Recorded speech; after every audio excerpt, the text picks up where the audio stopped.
Il s'appelle Peter Gross. Il a fait 25 heures d'avion depuis l'Australie pour visiter Moriamé et plus précisément son château, là où son grand-père, le lieutenant Frank Gross, a séjourné il y a tout juste 100 ans.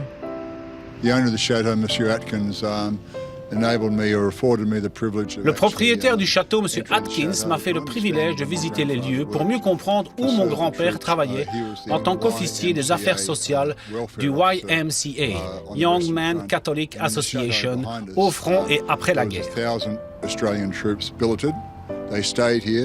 Au château derrière nous, il y avait un millier d'Australiens. Ils ont été hébergés ici, ils se sont amusés ici pendant 4 mois, de décembre 1918 à mars 1919.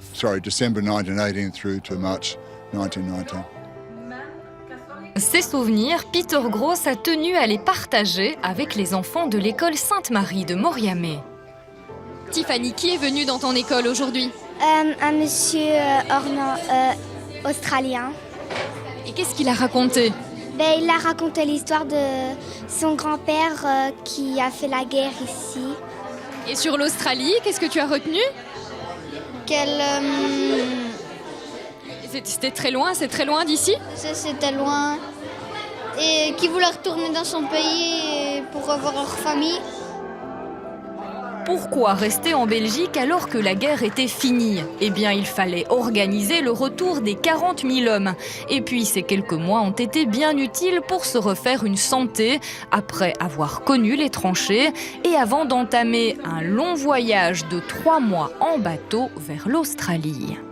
Au château, il y avait une salle de cinéma, un ring de boxe, une salle de lecture, il faisait du chocolat, il y avait des salles de bain, il y avait un peu de tout. Ils organisaient régulièrement des balles pour la population moriamétoise.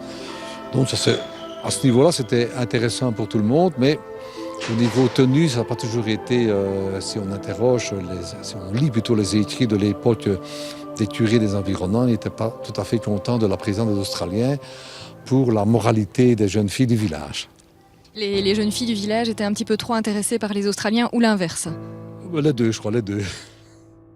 Des Australiens sont d'ailleurs restés à Moriamé.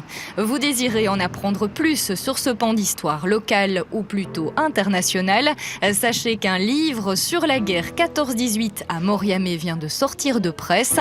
Il est vendu au profit de la restauration des vitraux de l'église du village.